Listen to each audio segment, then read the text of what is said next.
Om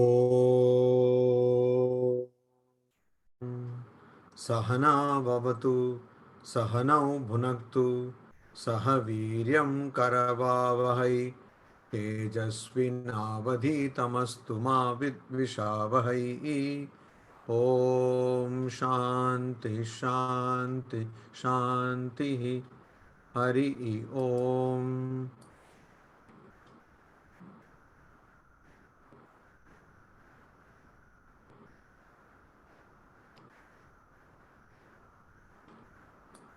So we are studying the introduction of Bhagavad-pada Shankaracharya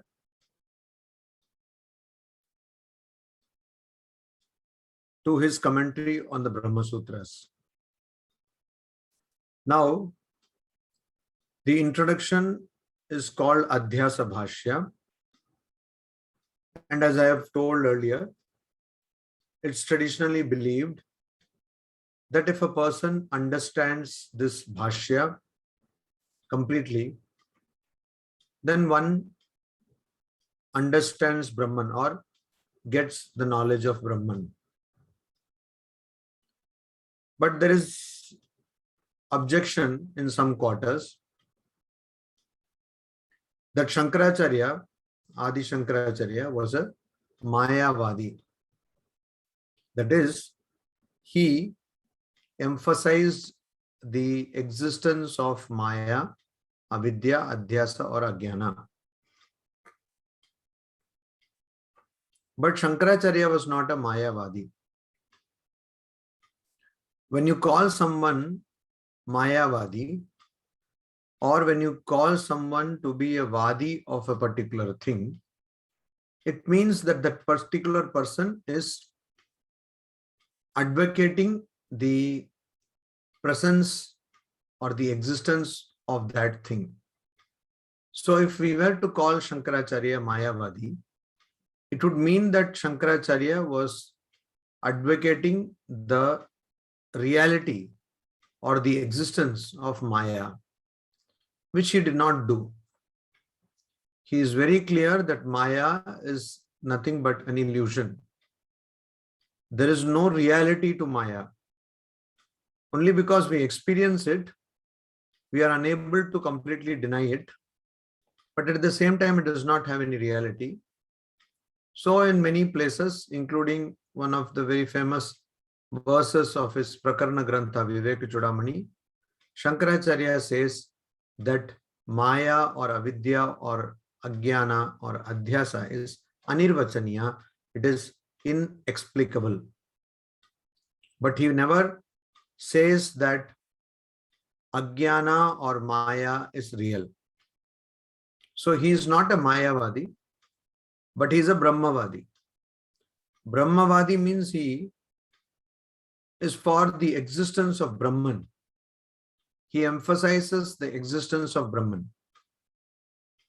Now one might ask, if that is the case, why should Shankaracharya devote so much space to prove that there is Adhyasa? The answer has also been discussed earlier, but I would like to repeat it here. It is because when we go to a physician, unless we tell that physician or doctor what is our problem, unless there is a proper diagnosis of our ailment, it is impossible to present a prognosis or treatment. So that is what is happening here also. Shankaracharya is making us aware of the problem, because most of us are blissfully ignorant of our predicament. Ignorance is bliss, and if you are in that blissful ignorance, it's difficult for you to get knowledge, or it is difficult for one to realize one's true nature. That is why Shankaracharya goes to so much trouble to explain that there does exist Ajnana or Avidya or Adhyasa, and this Adhyasa is prevalent everywhere, and this Adhyasa is considered to be the substratum or the basis from which all transactions, based on which all transactions, human interactions take place. So when Shankaracharya talks about Adhyasa in the introduction, in his introduction, we should not think that he is advocating avidya or ajnana or adhyasa. He is not doing that. Instead, he is for the presence of Brahman. That is what he wants to emphasize. And to emphasize that, he has to first make it clear that that is not understood, that Brahman is not understood by most people because of ajnana. Because of ajnana. So now we continue with the Adhyasa Bhashya. Shankaracharya says, Adhyaso nama atasmin tadbuddhihi iti avochama. Adhyaso nama. Adhyasaha, that is superimposition. Nama can be defined as, or is indeed, atasmin tadbuddhihi. Atasmin tadbuddhihi. He is giving another definition of adhyasa. Atasmin means in something which it is not. Tadbuddhihi. Buddhihi, cognition or knowledge of tad, that. So in our classical example, seeing snake in rope, which is not snake. So tad buddhihi, here tat means snake, buddhihi, knowledge, in atasmin, which is not snake, which is not that. So if our that is X, then having the knowledge of X in not X, in something which is not X. So if instead of seeing an apple, you are seeing an orange. In apple, you are seeing orange, which is not possible because no orange can exist in an apple. Similarly, there can be no snake in a rope, but one sees snake in rope. That means one sees something in a place where that thing is not there. One sees something in a place where that thing is not there. So you see something in a place where that thing is not there. That is called atasmin tad buddhihi. The cognition or the knowledge of a particular thing in a place where it is not there. That is illusion. Illusion. So suppose somebody were to say, somebody thinks of oneself as Einstein, then we have to say that you have got adhyasa. You are thinking that in your brain, Einstein's brain is there, which it is not there. So that is an illusion. That kind of illusion happens. And that has been already told. Shankaracharya says, avochama. We have defined this. Tad yatha. That is as in this example. What is the example? Putra bharyadishu vikaleshu sakaleshu va. Putra means son. Bharya means wife. Adishu means and so on.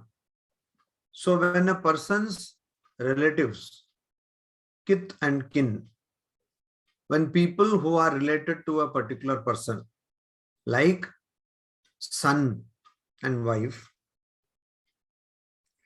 when they are vikaleshu, when they are of a sound mind, or when they are healthy,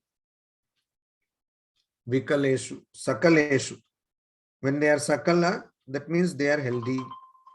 When they are vikala means they are unhealthy. So when they are sakala, they are healthy, and when they are vikala, they are unhealthy.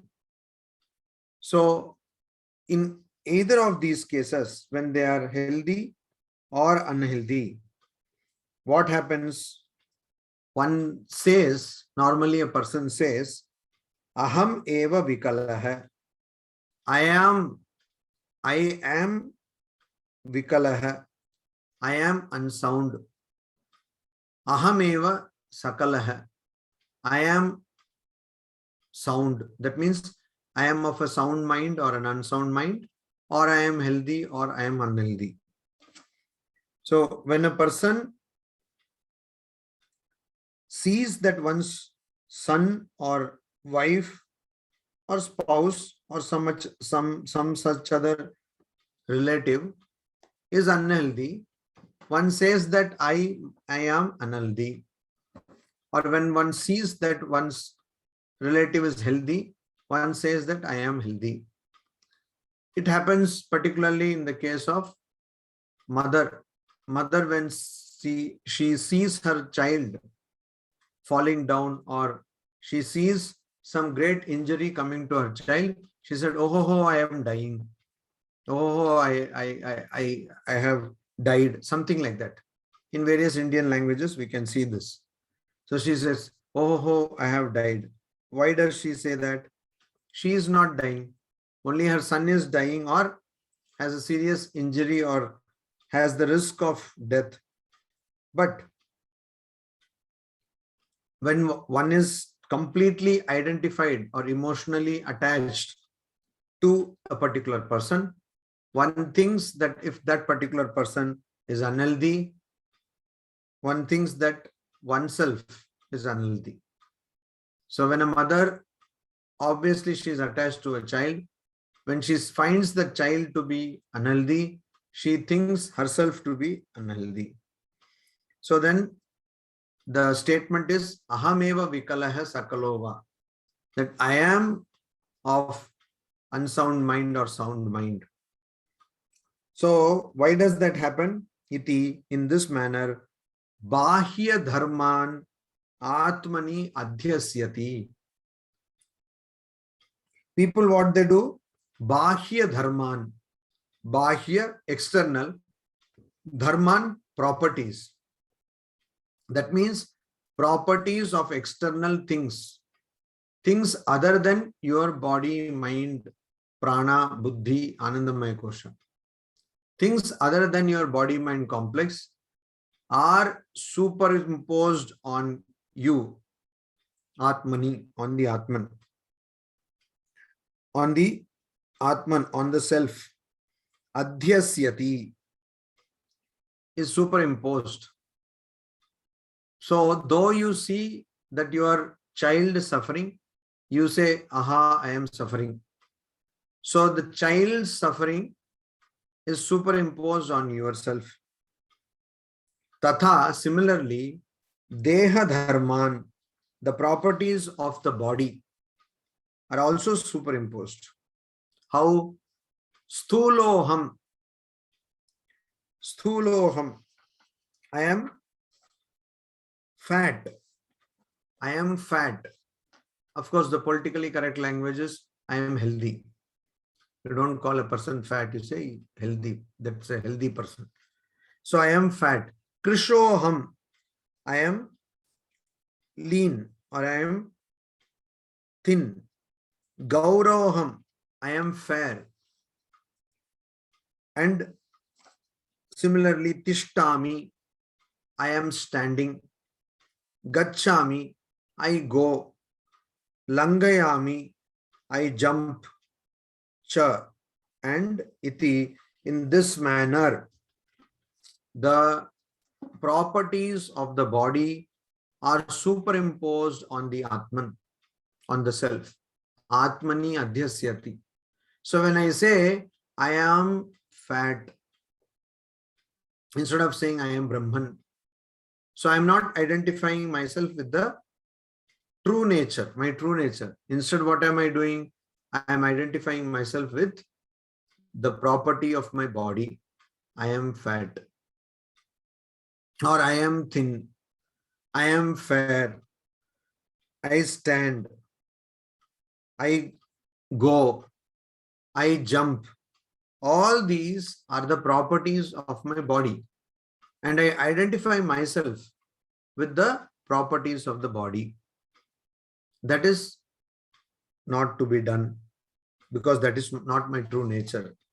Tatha, similarly, Indriya Dharman, also the Dharman, properties of sense organs, are superimposed on the Atman. How? Mukaha. Mukaha means dumb, one who cannot speak. Kanaha, one-eyed. Klibaha, a person who is important. Bhadiraha, deaf. Andaha, blind. Aham. So, Kanoham, Kliboham, Badiroham, Andoham, Mukoham, etc. Like I am deaf, I am blind, I am one-eyed, I am important, I am dumb. All these kinds of expressions, they show us that one person has superimposed the qualities of or the properties of sense organs on one's true self. So this is superimposition. So first you superimpose Bahya Dharman, the properties of external objects or bodies which are other than your body or object. You superimpose that. Then you superimpose the properties of your body, like it is fat, it is thin, it is fair, and the activities the body engages in, like it walks, it is standing, it jumps. Then you also superimpose the properties of the sense organs on your body, on your Atman. The properties of the sense organs you superimpose on the Atman. What are the properties you superimpose? You say you are blind, you are dumb, you are deaf, you are one-eyed, you are important, etc. And similarly, iti, thus, tatha, similarly, antakarana dharman, also the properties of antakarana. Antakarana means 4 things are there. Ahankara, Chitta, Mana and Buddhi. Mind and Buddhi, intellect, and Chitta is the place where all the experiences are recorded. So, and the sense of ego. This group is called Antakarana. Now the properties of these Antakarana, they are also superimposed on the Atman or the self. That is the true nature, one's true nature. What are the properties? Kama, Sankalpa, Vichikitsa, Adhyavasaya, Adin. So properties are Kama, desire. You desire something. You desire something. And so then afterwards, you think that that desire is what defines you. So you go to great lengths to fulfill that desire because you think that without that desire, you cannot be defined. Means that is essential. That suddenly becomes essential to your very being, that desire. So that is one adhyasa. That is one superimposition. Desire. Then there is vichikitsa. Sankalpa. Kama is desire. Then there is sankalpa. Sankalpa means resolve. Resolve. Now resolve. Okay. If our sankalpa is like New Year resolution, which you take the New Year Eve, and by 2nd of January you forget, then it is okay. There is no problem. But unfortunately, that is not the case. Most of the resolutions people remember, they continue remembering. So that kind of sankalpa, I will do this. I will go to the Himalayas. I will visit Amarnath. That kind of a resolution, resolve. That is also superimposed on oneself, on Atman. Then comes Vichikitsa, doubt. Superimposition of doubt is probably the maximum that happens. Doubt is superimposed. You doubt something. It could be also doubting of one's true nature, the very nature. What is your nature? You might doubt. That is also possible. Then Adhyavasaya. Adhyavasaya means determination. Determination, perseverance. Adhyavasaya. That is also, it might seem as a good quality, but this quality, when it is imposed, superimposed on one's true nature, that is Atman or Brahman, then it is avidya, illusion. So it might be a good quality, but if it is superimposed, it is illusion, it is ignorance. So good quality in the realm of ignorance, but when your true nature is concerned, then this is not at all good. So Vichikitsa. The greatest Vichikitsa, the greatest doubt that we face is the doubt about our permanence. We say that Satchit Ananda. Our true nature is Satchit Ananda. Always present, always conscious, always blissful. This is what we say. But what do we find? We find quite the opposite. Always complaining. Sat, eternal aspect is correct there. Always complaining. This is not there, that is not there. If headache is gone, then backache is coming. If backache is gone, then knee ache is coming. If all this ache is gone, I am becoming pain for other people. So this great complaining is there. Sat. Chit means I don't know this, I don't know this. Even if I know that, I will not tell you. We have such good qualities, you see. That is why we are all human beings. We are very good quality. Particularly Indians have this excellent quality. If I know also, if I can help also, I will not help you. I don't want you to get good, become better. So this is another quality. Then Ananda, the less told about this, the better. Swami Vivekananda, when he comments on the Raja Yoga, that is in his Raja Yoga lectures, when he comments on the sutras, Yoga Sutras of Patanjali, he says, the first sign that you are becoming religious is that you are becoming cheerful. Cloud face may be because of dyspepsia. Dyspepsia means indigestion, but not because of religion. And he calls it a terrible disease, having clouded face. So Ananda, we say our true nature is Ananda, but look around yourself, you will only find Nirananda. You ask somebody, how are you? Oh, somehow it is going on. The 13th president of the Ramakrishna Math and Ramakrishna Mission, Swami Ranganathanji Maharaj, used to say this often. You ask somebody, how are you? And they say, somehow pulling on, somehow it is going. You also feel like, oh, why am I alive like that? How can this be the proof of you being blissful? Satchit Ananda. So automatically doubt is bound to come. Huh? am I really that Brahman? Am I really that Atman, which is ever present, which is ever conscious and ever blissful? Because what I see is diametrically opposite to my true nature. So I have this doubt, and that doubt is superimposed on my true nature.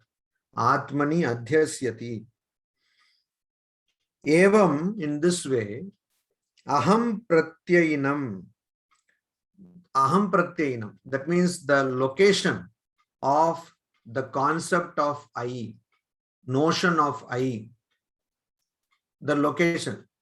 That location, ashesha swaprachara sakshini. Ashesha swaprachara sakshini. This location, that the location of I, the sense of I, what happens? It is, where is this sense of I? It is in the antakarana. Antakarana means that is where ahankara is there. Ahankara, mana, buddhi, and chitta. So in that ahankara, what one does, that is the location of the sense of I. So that location of the sense of I, ashesha swaprachara sakshini. Sakshi. Sakshi of what? Sakshi means witness. Witness of what? Witness of all the activities of this antakarana. Ashesha swaprachara. So means the extension of activities. That means all the activities of this antakarana is being witnessed by whom? By the Atman. Pratyagatmani, on that inner self. Pratyak inner, Atmani on self. So on that indwelling self or Atman, which is witnessing all the activities of the antakarana, this antakarana, which happens to be the location of I, is superimposed. Adhyasya, having superimposed. So what is superimposed on what? The location of I is superimposed on our true nature, that is Atman. After such superimposition takes place, tam cha pratyagatmanam sarva sakshinam tad viparyayena antakaranadishu adhyasyati. So opposite also takes place. Antakarana is superimposed on the Atman. Similarly, tam cha pratyagatmanam, that inner self, sarva sakshinam, which is the witness of all, tad viparyayena, conversely, antakaranadishu adhyasyati. It is superimposed adhyasyati on antakaranadishu. That means on the internal organ and so forth. That is on internal organ, on the body, etc. So, not only on the Atman, the antakarana or the internal organ, the group of four things, ahankara, manaha, buddhi, and chitta. These things are superimposed on Atman, but also Atman is superimposed on these things. So one thinks that one's true nature is mind. Many people think like that. They constantly think of themselves as thought. So there is this famous Descartes, Rene Descartes, who said, "Cogito ergo sum." I think, therefore I am. So thought has become one's identity. That is not your true identity. You're beyond thought. But some people think like that because they have superimposed Atman on the internal organ. They have superimposed Atman on the internal organ. So they think, some people think ahankara. Ahankara is Atman. Some people think like that. So some people think that buddhi is Atman, all this happens because of the superimposition of Atman on Antakarana. Earlier also Shankaracharya has said, Itaretara Adhyasa, mutual superimposition. Superimposition of Antakarana on the Atman, superimposition of the Atman on Antakarana. So for superimposition of the Atman of Antakarana, there may be a question. What is the question? See, you can superimpose something on the other thing only when you know both things. In our classical example of rope and snake, we know rope, we know snake. So that is why we superimpose snake on rope. Because we have a memory of snake, we have a memory of rope. But here in the case of Antakarana and Atman, we might have some knowledge of Antakarana. That also most of us are not aware of. But we definitely don't have any awareness of Atman. So how can you say that both are superimposed? That could be one question. That could be one objection, one question. How can you say that there is a mutual superimposition? So the answer would be that though you don't know Atman, but whatever you do is based on the foundation or the substratum of Atman. So you might not know that, but you are always a reflection of that. And so that is why this mutual superimposition is possible.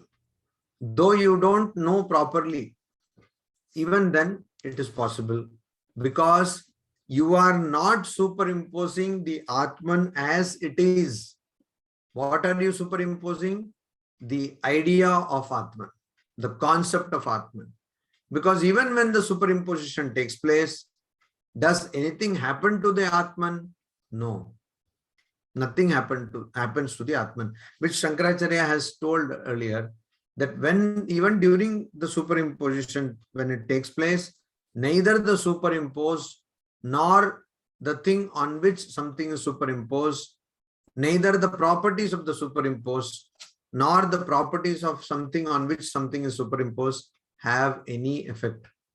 So even when you are seeing snake in rope, there is no rope, there is no snake in the rope, nothing happens to the rope.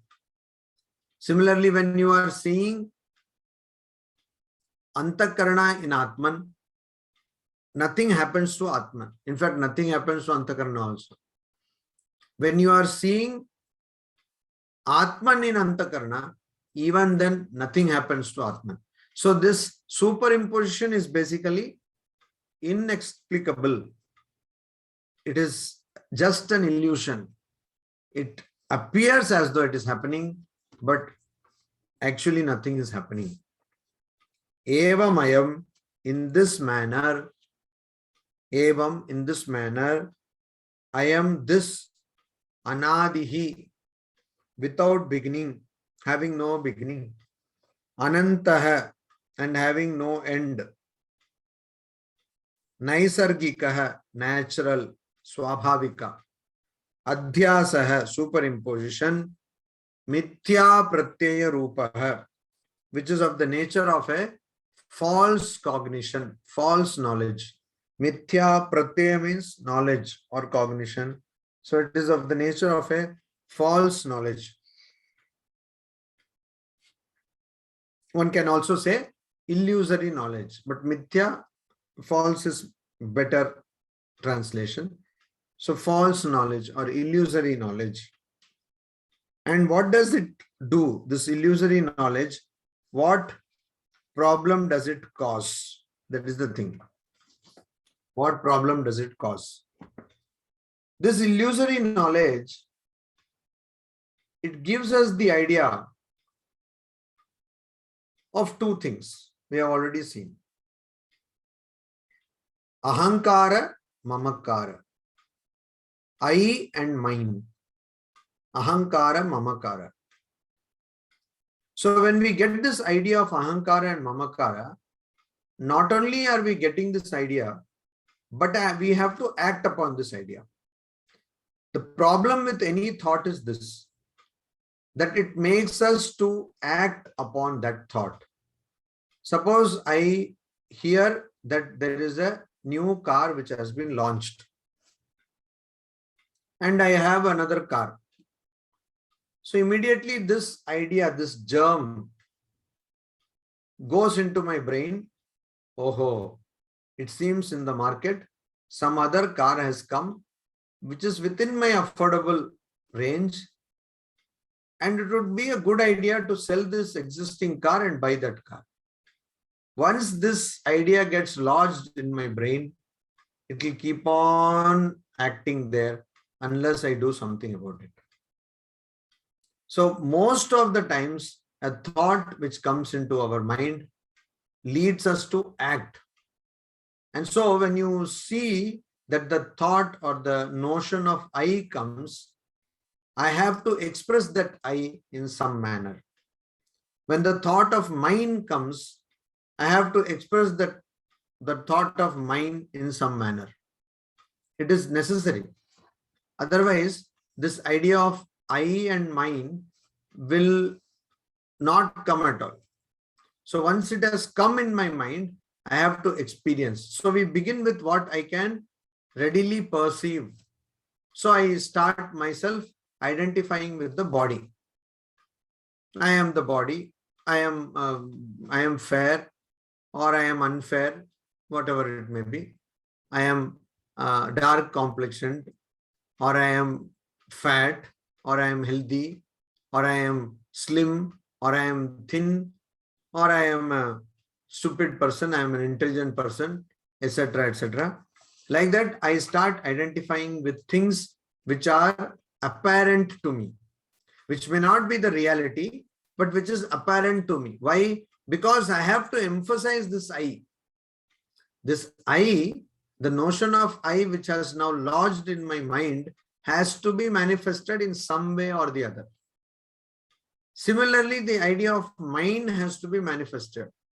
And that is why the first chance I say, this is my body, this is my hand, this is my nose, etc. So these two ideas, they get lodged into our brain. And because of that, what happens? And why is why are these ideas lodged? Because of false knowledge of reality. False knowledge of reality. I see reality as it is not. I see reality as it is not. So reality is not always perishing or always changing, but I see that as always changing and always perishing. So what happens? I have a wrong idea of reality, false idea of reality. And because of that, kartritva bhoktritva pravartaka hai. This wrong idea of reality, when I say reality, it doesn't mean some reality somewhere. It is my own reality which I have wrongly understood.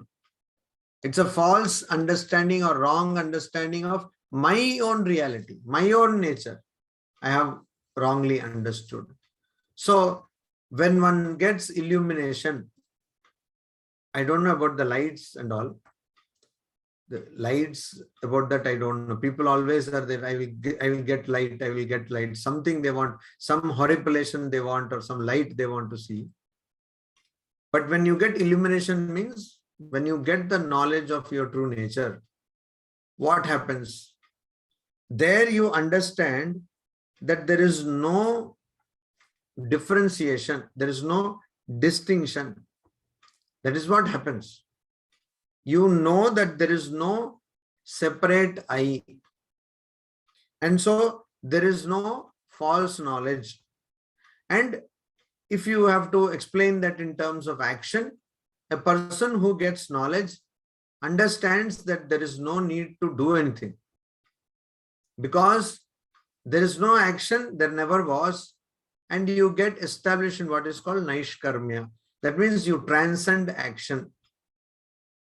So, mithya pratyaya, this false knowledge, is in the form of adhyasaha. So this false knowledge is basically superimposition.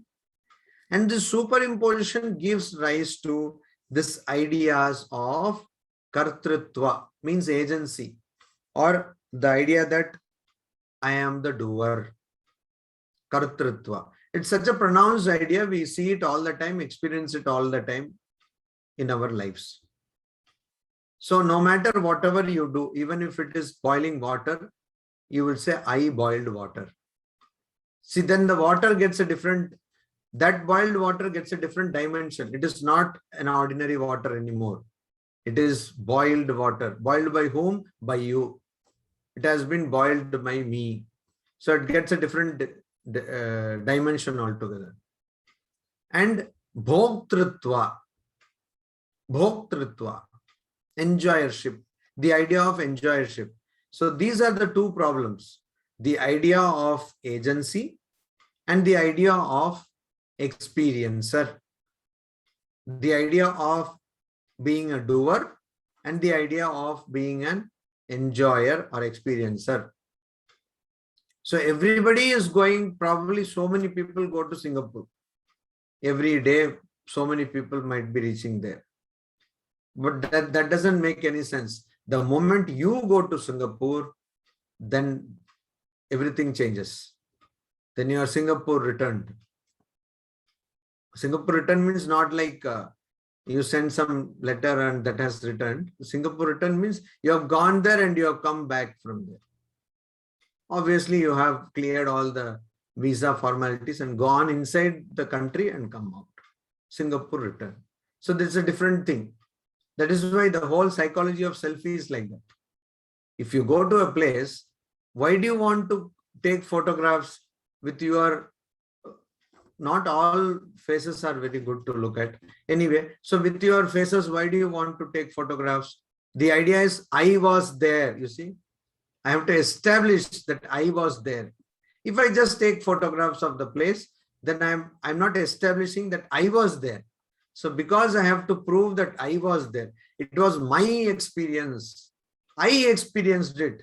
I want to prove that. So I take photographs, bringing out my tongue and so many other gestures, doing that in front of whatever place it may be. It's so pathetic to see people going in front of huge places of pilgrimage and making all these faces and taking a selfie. Lord Vishnu or Lord Brahma or Lord whoever, Shiva, might be thinking, it is really Kali Yuga or something. So this is what is happening. Why? Because the idea of I am the experiencer, it's so pronounced. I want to emphasize, I experienced this. So it is like this old story where there was one house and there a newlywed woman had gone, bride. And so the bride was there at the front of the house and a beggar came. And the beggar was asking for something to be given, some alms to be given. And this woman said, no, there is nothing, we will not give anything. And she drove away the beggar. In the meantime, in the balcony of the same house was standing the mother-in-law. So the beggar was going and then she called, hey, come, what happened? So then he said that, you see, I wanted something and I asked your, I think she is the daughter-in-law. I asked her and she said, nothing, I will not give. Oh, did she say so? Who is she to tell? She came only yesterday. How can she tell like that? What right does she have? Like that. So the beggar's hopes are now rising. Maybe I will get something. Then after some small like that, telling so many things, that mother-in-law then asked, so what did you say? What is the matter with you? No, I want something, some food or some money. No, I am the person who calls the shots in this house, and I am telling you, I will not give anything. Go. So finish. So that is experience is my experience. It is my experience. I am telling you, I will not give anything. Go. So that is my experience. And so that experiencership and doership, kartrutva, bhoktrutva, that is pravartaka hai. That is caused or brought about by this false knowledge. And that's the problem. And this is Sarva Loka Pratyaksha. So Shankaracharya says, this is Pratyaksha experience. It's a palpable experience by Sarva Loka. All people experience this. It's not that you have to become spiritual or you have to become philosophical to experience this. Everyone experiences this.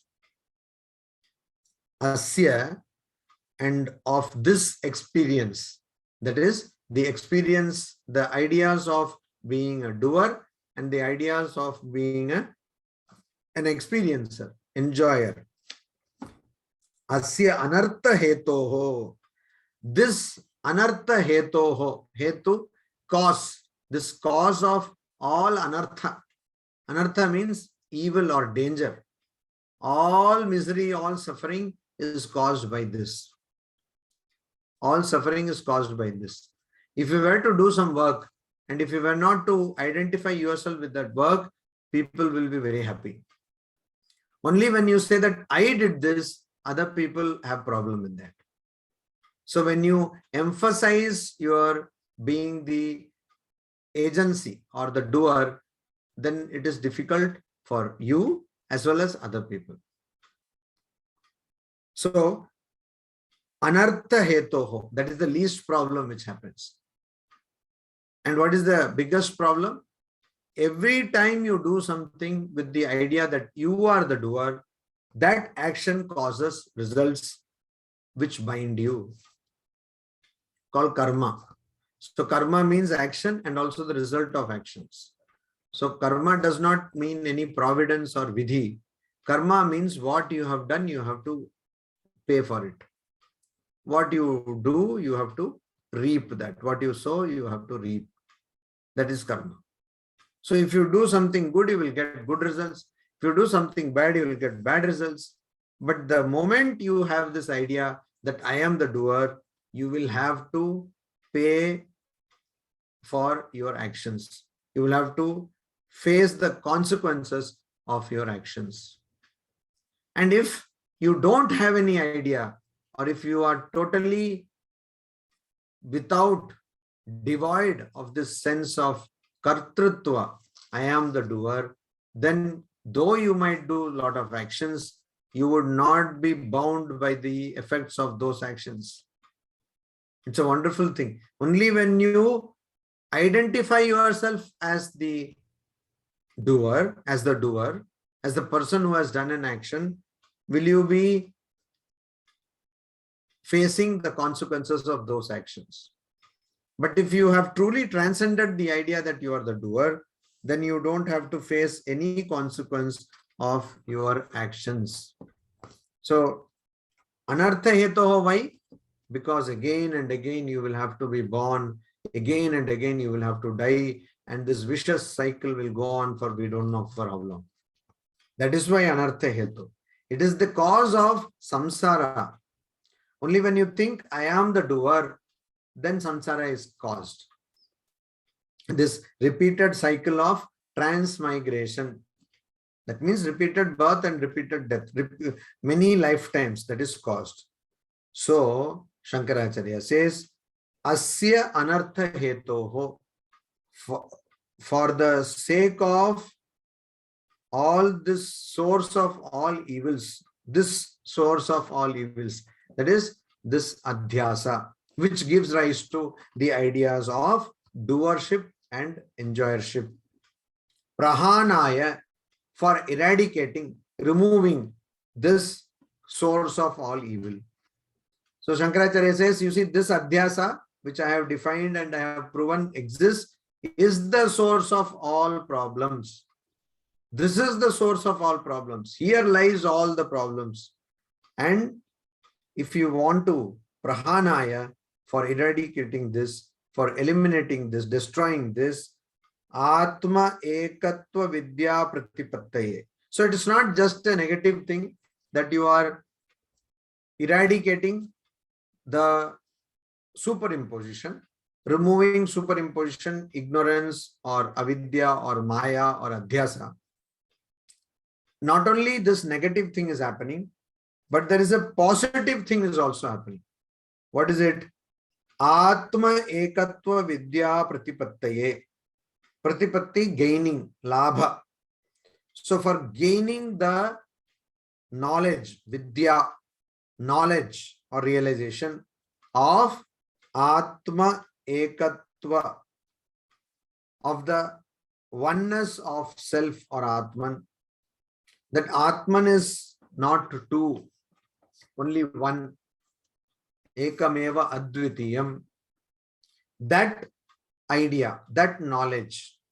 So on the one hand, we are trying to remove superimposition or ignorance. On the other, we are trying to bring in the positive and affirmative knowledge that Atman is not two, Atman is only one, and that knowledge we bring.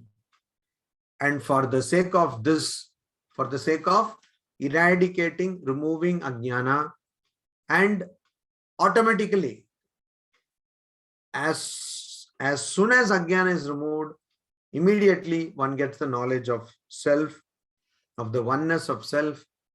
For this purpose, Sarve Vedantaha Arabhyante. All the Upanishads, Vedantaha here refers to Upanishads, Arabhyante, are started or are revealed. What is the purpose of revealing an Upanishad? So Vedas, they are not written by anyone. So Upanishads also part of Vedas. They are also not written by anyone. What is the purpose of revealing or expressing the Upanishads? Starting the study of Upanishads, the purpose is simple: to get rid of ajnana and to get the knowledge of Brahman or knowledge of oneself. So the root word vidya, Veda word comes from the root word vid. So vid means it has got so many meanings, and one meaning is labha, to gain. Vid means labha. So Veda or the Vedas, they give us the gain of knowing our true nature. They lead us to the path, on the path of gaining the knowledge of our true nature. So labha, pratipatti, that is the gain we get. So that is the purpose of starting the discussion or the study of all Vedanta. That means all Upanishads.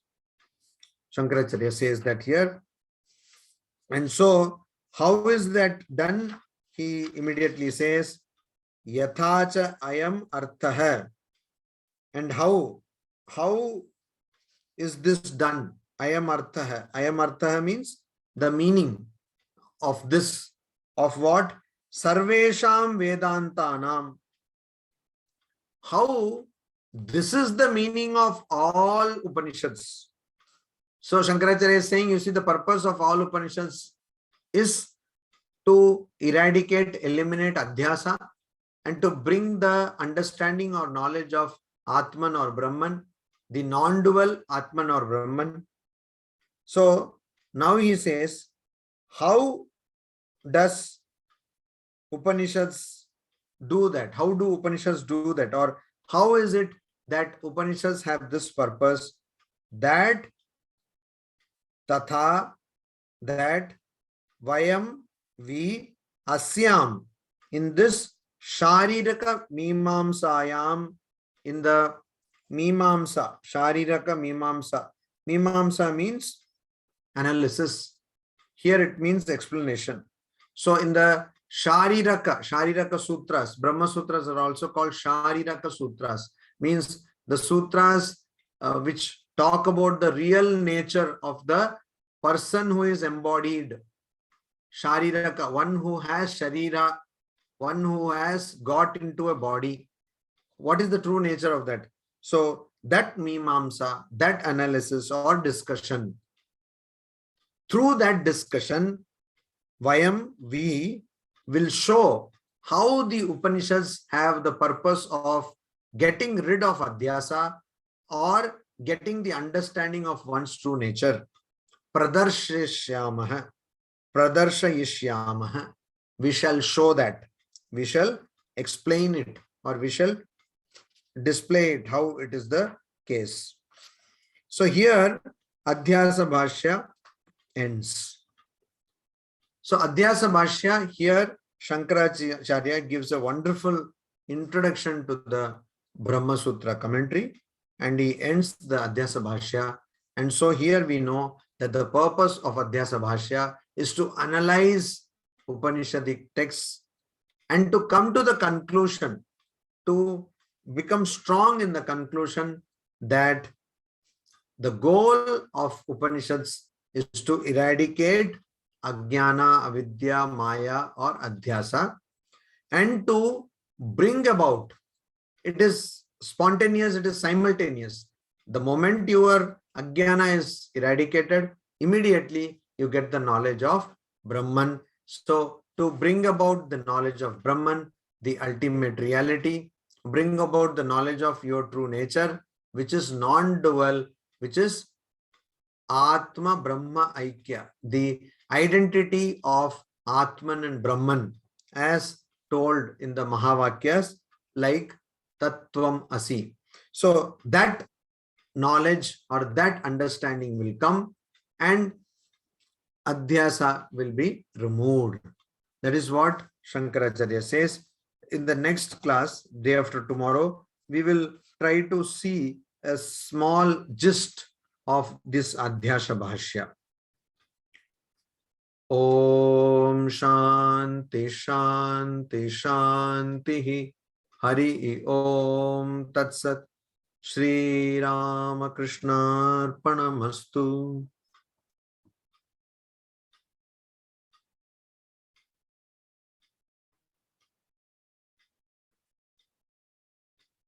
Are there any questions?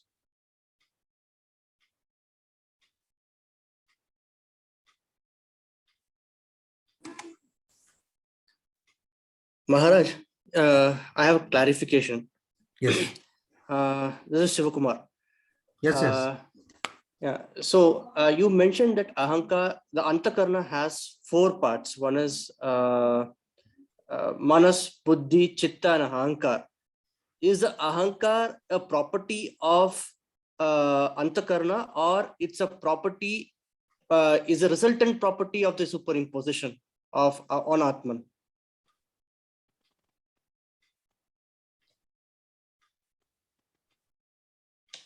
Everything is a resultant property of Adhyasa. Okay. The entire universe is a result of Adhyasa.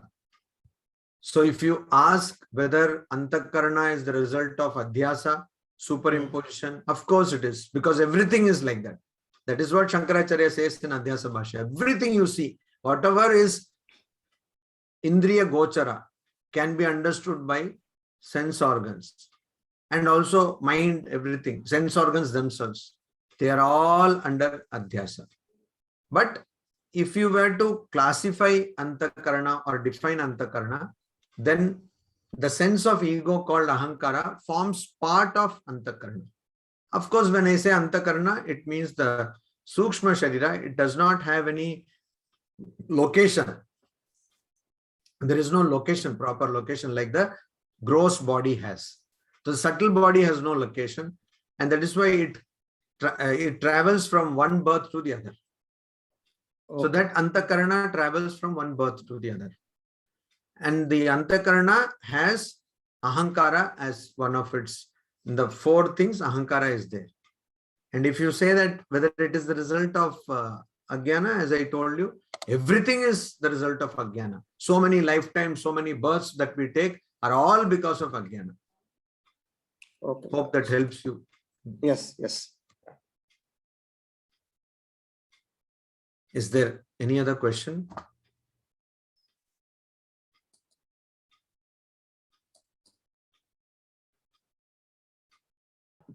Swamiji, there is one question in the chat box. This question was asked much earlier. Like Maya, the devoted space for Adhyasa, which is not but appears. How can we deny which has no existence? I don't understand the question. If Kanchan is online, she may throw some light on this question. Itself is very difficult to understand. Kanchan, are you there? Yes, Swamiji, I'm there. Actually, I just wanted to ask, how can we deny something which doesn't have its own existence?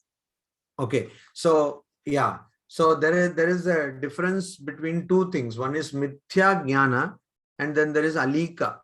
So alika is like the horns of a hare, shashashringa. So the hare does not have, or rabbit does not have any horns. Okay, or akasha kusuma, the flower in the sky, that is never there. So you cannot deny it because it is not there. Nobody has seen any horn of rabbit, or nobody has seen any akasha kusuma, etc., a flower in the sky. So that is completely alika, completely imaginary. Whereas adhyasa is not like that. Adhyasa, as just today also we saw, sarvaloka pratyaksha. It is the experience of everybody. Everybody is experiencing. We know that it is not true, but still we are experiencing. So that is the point. So it is not something which is completely not having existence. It has an apparent existence. There is a difference. That is why it is not completely imaginary, like the horns of a rabbit. It has got some existence, but it is not real existence. There is a apparent reality. It seems as though it exists. So that is why it becomes difficult for us to understand that it is impermanent. Kanchan, was that helpful?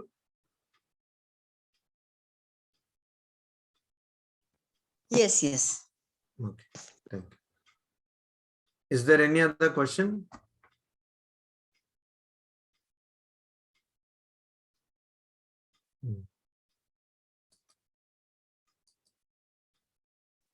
Okay, so if there is no other question, then we can stop here, I think. Swamiji, there is one question in the chat box. Are complete Sharanagati of Bhakti Yoga and self-realization of Jnana Yoga one and the same?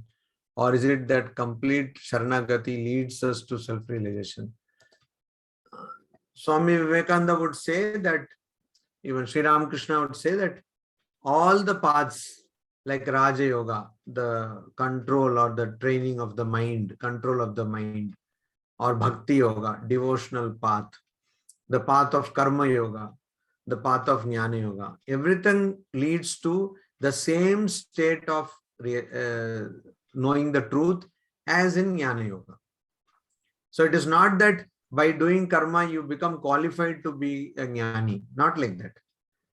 A Bhakti Yogi by one's own right gets the same knowledge which a Jnana Yogi gets.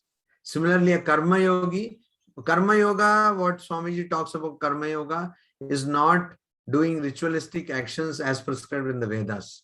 So when Shankaracharya talks about karma, it is in that sense he talks about karma. Swamiji talks about karma, he gives a very wide definition of karma. All action, including thinking, is karma. And so anything which is done selflessly, that is karma yoga. Why selfless? Because you know that your nature is not this petty body and mind. So you want to realize your true nature, and so you engage in karma yoga. So according to Swamiji, according to Sri Ramakrishna, karma yoga will lead you to the same state of knowledge which a Jnana Yogi will get, or a Raja Yogi will get, or a Bhakti Yogi will get. And the same is true for all other parts of yoga. Oh, that question was by Smriti. So, is there any other question? Swamiji, I have one question. Yeah.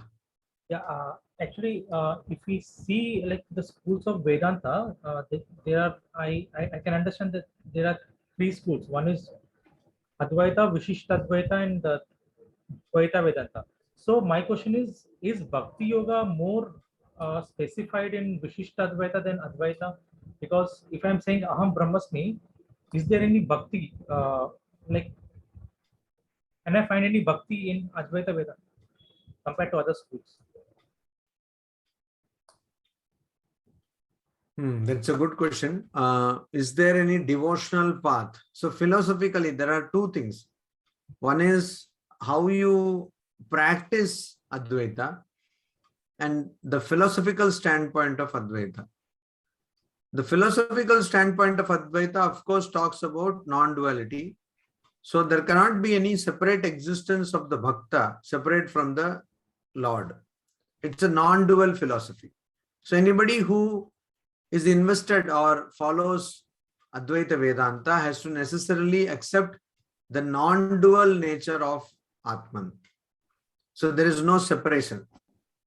So philosophically speaking, a person cannot be devotee in that sense. Advaita Vedantin cannot be a devotee in that sense.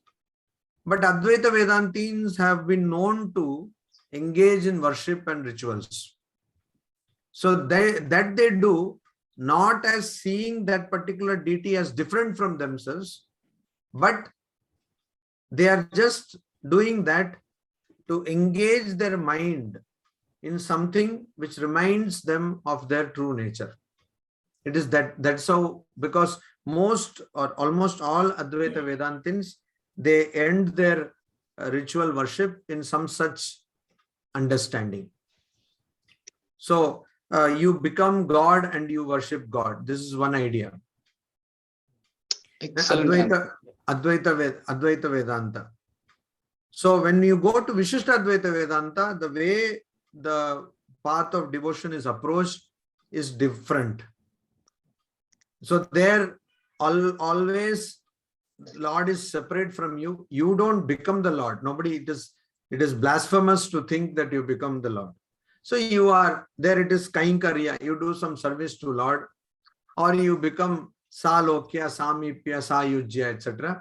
You go near proximity to the Lord. When you come to Dvaita, it is totally different. You are always separate from the Lord and you are happy in having different kinds of bhakti. 9 forms of bhakti, as we know, Navadha bhakti. You can have one form of that bhakti and you assume a particular mode of bhakti and you are constantly engaged in the devotion of the Lord. So philosophically, there are differences, and of course, those differences reflect in the practice, how they are practicing. But Advaita Vedantins also can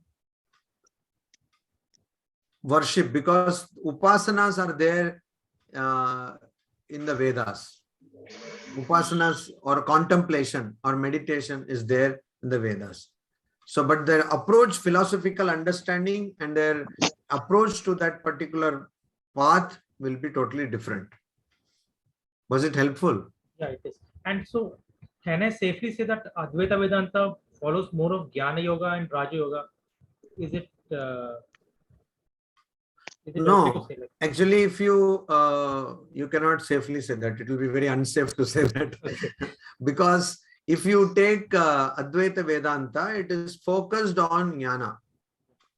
Traditional practices of Advaita Vedanta don't emphasize Raja Yoga. Having said that, Swami Vivekananda started the Ramakrishna Math Ramakrishna Mission, which is an Advaitic order. And he envisaged a harmony of a synthesis of the 4 yogas. So it is not impossible to do that. It is possible very much within the Advaitic standpoint to do that. But generally speaking, people don't even, Advaita traditions, they don't even follow Raja Yoga. So it's just Jnana Yoga for most people who follow Advaita Vedanta. Shankaracharya is giving a concession that if you want to control the mind, you may follow the path shown by Patanjali, the technique shown by Patanjali. He is allowing us to follow the technology of Patanjali if you want to control the mind. For the purpose of controlling the mind, you can follow the techniques or the technology given by Patanjali. This is the concession given by Bhagavad Pada Shankaracharya. Thank you, sir. Is there any other question? Yes, Swami, I Swamiji, I have- have a follow-up question on this. With Advaita Vedanta, Swami Vivekananda said that each soul is potentially divine. So, Please I just wonder- identify yourself. Kanchan here. Okay. Oh, Not as Brahman, but your name in Adhyasa. Adhyasa identification.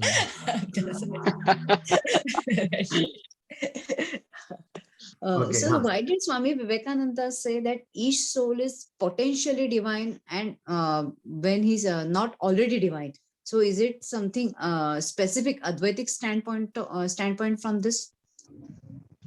Have you not studied physics, Kanchan?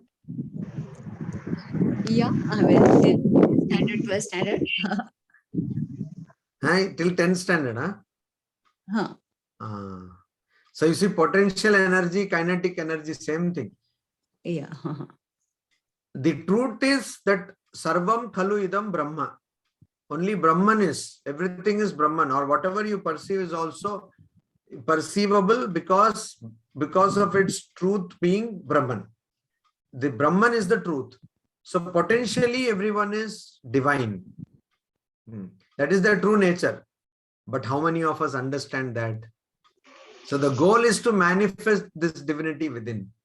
That is, we have to understand that we are divine. That is what Swamiji is talking about.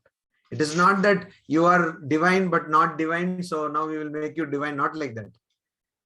All of us are divine, but we are potentially divine means that divinity is there, but we are not aware of that divinity. That awareness has to be. That is what is called Brahma Jnana. Even before you get Brahma Jnana, were you not Brahman? Yes, of course you were Brahman.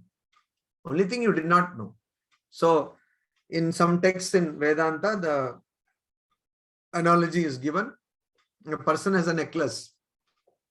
These necklaces which are very, closer to the neck like that. So, a person is wearing a necklace and has forgotten that one is wearing the necklace. And so is searching all around. Where is my necklace? Where is my necklace?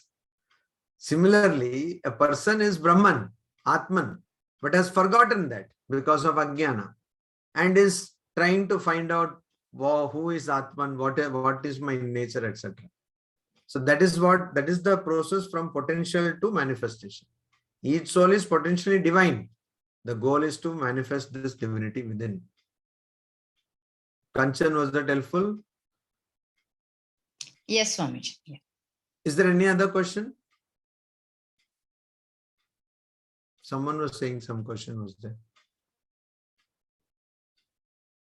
Smriti, were you telling some question was there?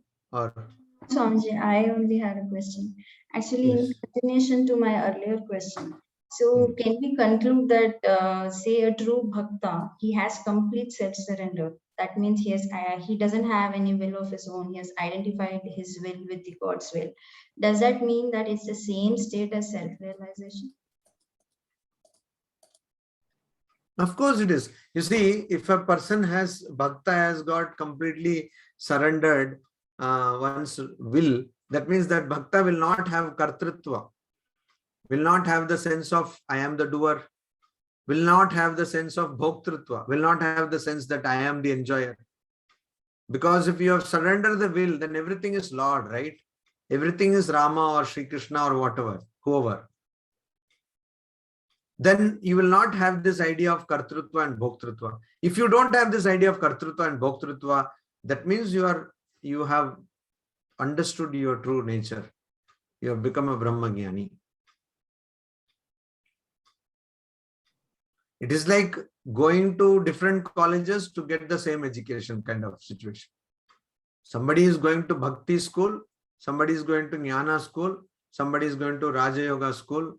Finally, everybody has to get Atyantika Dukkha Nivritti, complete cessation of suffering.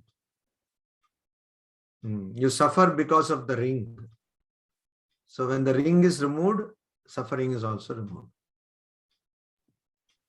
Okay, thanks, Swamiji. Because I had heard somewhere that Bhakti Yoga will eventually lead you to Jnana Yoga. And will lead to That is, you see, self-realization. that is some traditional texts tell that because Bhakti Yoga, Jnana Yoga, Karma Yoga and Raja Yoga. The synthesis of all these 4 yogas were not envisaged before Sri Ramakrishna. Before Sri Ramakrishna and Swami Vivekananda, this has not been envisaged, though that message might be there in the Bhagavad Gita, but it has not been brought out. Just like the Bhagavad Gita was hidden in Mahabharata, and it was Bhagavad Pada Shankaracharya who brought it out to public. Similarly, these 4 yogas, they were hidden in the Bhagavad Gita, and the synthesis of these 4 yogas have not been thought of. Generally, in all texts, traditional scriptures, even when Shankaracharya comments, when he says karma, he is talking about kamya karma, ritualistic actions done as prescribed in the Vedas. So if you want to attain an offspring, you want children, there is a yajna for that. Do that yajna. Do you want wealth? Do that yajna. Do you want dominion, means you want so much of place which you can rule? Do another yajna. Like that, various yajnas or rituals or sacrifices have been prescribed in the Vedas for attaining different desires. That is what is called kamya karma. So when Shankaracharya is talking about karma, he is talking about karma in that particular sense. He is not meaning, he is not telling that karma should be done selflessly. Any karma done selflessly will lead to the same goal, which is told by Sri Krishna in the Bhagavad Gita. Which is told by Sri Krishna in the Bhagavad Gita. So Shankaracharya does not emphasize that aspect even in his commentary on the Bhagavad Gita. That is the interesting point to note. Whereas Swamiji, when you read Karma Yoga, that is the collection of his lectures on that topic, from the beginning he emphasizes that karma means everything is karma, even to think is karma. And by having a desireless or unselfish way of doing karma, you attain the same state that he says. And similarly, when he talks about devotion or bhakti, he says that. Similarly, he tells that about Raja Yoga. Whereas if you study traditional commentaries, you will get the idea that all this bhakti or controlling of the mind or karma, they are all done in preparation to practice Advaita Vedanta. So once you do all these things, afterwards you do PhD, like that. And PhD is Advaita Vedanta. That is how it has been presented. Harmony has not been shown. But it was for Sri Ramakrishna that he showed that no, the synthesis is possible, or even left to themselves, they are equally independent paths of self-realization. Is that clear, Smriti? Yes, Swamiji. Thanks for clarifying. Okay. So, is there any other question? Anybody has any other question? Then we can. So we can end, no? If nobody has any question. Sir, just Kanchan here, last follow-up question only on Smriti's question. Then, if then where do we locate some kinds of Ashtavakra? So that is, I think, even ultimate to ultimate truth he is talking about. I did Because not get your question. Ashtavakra is not giving us any level. If you said this is maybe karma is primary, and then that comes the second. If there are levels in Advaita Vedanta also, so where do we look at Ashtavakra in this hierarchy? No, I did not say that there are levels in Advaita Vedanta. Huh. I did not say that. What I said is, that is how some texts may talk about, but it is not true. There are no levels in Advaita Vedanta. Ashtavakra just tells you the truth. He says that you are the Atman. So why are you trying to even remind yourself that you are the Atman? Because you are that. But having said that, you see, texts like Ashtavakra Samhita might easily lead one to take a hypocritical stand, where you are engaging yourself in constantly, you are thinking of yourself as a doer and enjoyer. At the same time, you say, I am Atman. So that is contradictory. Ashtavakra Samhita will be better understood if you already give up or are in the process of transcending the sense of doer or enjoyer. Swamiji, Yes. when was the very first division of the individualness from the collective consciousness, Swamiji? That is why it is called Anadi. There is no beginning. The answer to this question is we don't know. Because avidya is Anadi. There is no beginning to avidya. And we don't know that. And the more important point is that there is no point to know also. Even if we come to know, how would it help us? So we don't concentrate. No text, every text will say, tell you that avidya is Anadi. Like in today's portion we saw, there also Shankaracharya says, Anadi Naisargika. It is avidya is natural, but it is Anadi. It is without beginning. Without beginning. So when did this differentiation happen? We don't know, and there is no necessity to know that. It's a irrelevant question. That is what all the acharyas, everybody says. In his lectures on the Jnana Yoga, Swamiji also says this, that there is no point in knowing that, because it is of no use. Even if you know that that is when it happened, that is not going to make your process of knowing your true nature any simpler or any faster.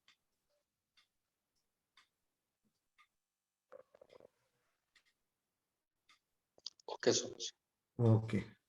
So nice. Thank you. Day after tomorrow, we will again meet. Namaste.